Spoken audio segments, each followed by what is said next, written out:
This here is the largest garment on hanger system in the world. We can house roughly up to 3.5 million items in this facility. Here at ThredUp's warehouse in Suwanee, Georgia, roughly 40,000 articles of used clothing are given a second life each day. We receive more than 100,000 pieces of clothing every day. So it's a business operating at some significant scale.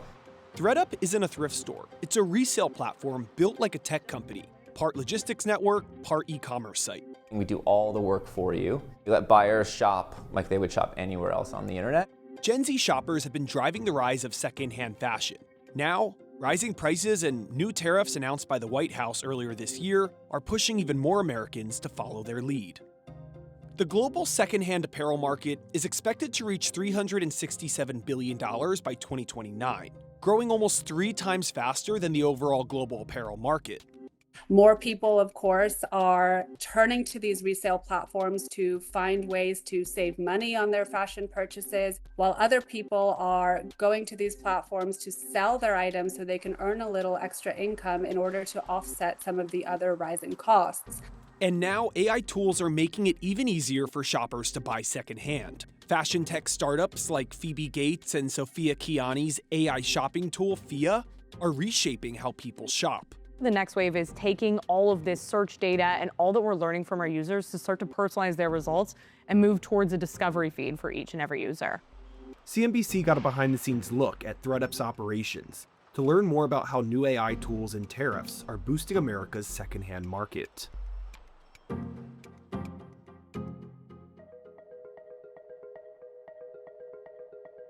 Every item that passes through here is sourced, sorted, and shipped within the US.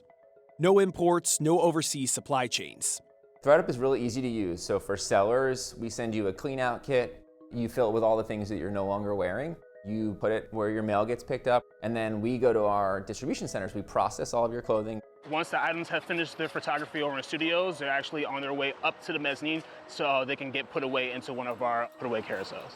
ThredUp operates 4 facilities like this across the US, collectively processing hundreds of thousands of secondhand items weekly through a mix of human inspection. Our packers are one of the most important jobs that we do here because they are the last hands that will be touching the customer's item before customer gets it. So they are there to make sure that quality is triple checked. And automation that powers the company's resale engine. When this building was first built in 2020, people would have to manually enter in the information and print one barcode one by one. Now that we've automated it, we've been able to bring that down to one team member. The US secondhand apparel market is expected to reach $74 billion by 2029, growing 9% annually on average. I think it's a great opportunity to remind customers of the great value that we provide on ThredUp and also that it's a sustainable way to shop during the holiday season. After years of flat performance, ThredUp stock is up over 1,000% in the past year.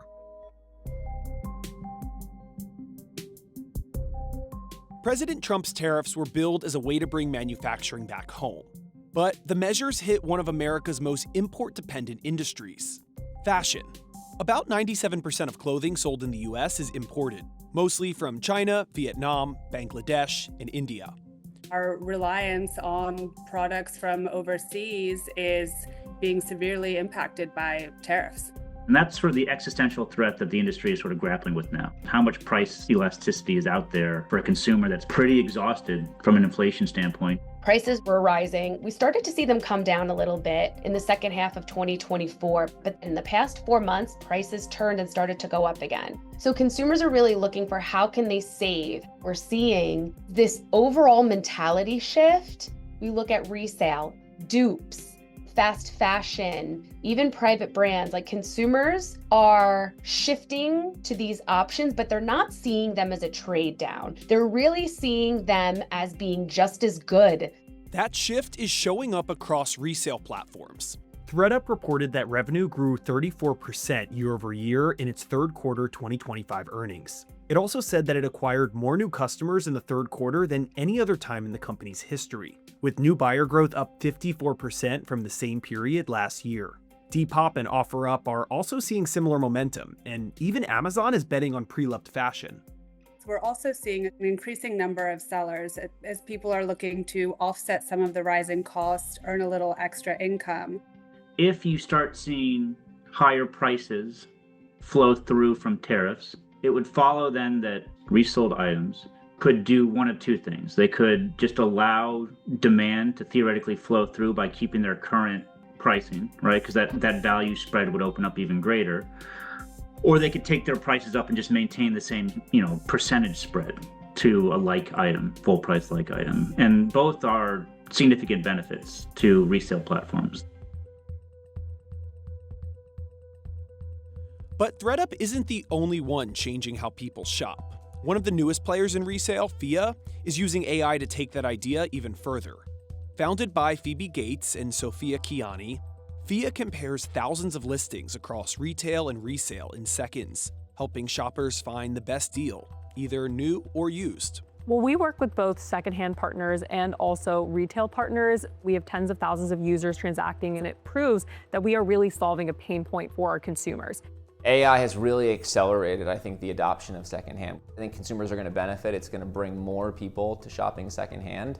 Through essentially image capture and artificial intelligence, you're able to have essentially unlimited search attributes, right? So you can search for themes, Nantucket wedding, 4th of July, St. Patrick's Day, whatever it is, right?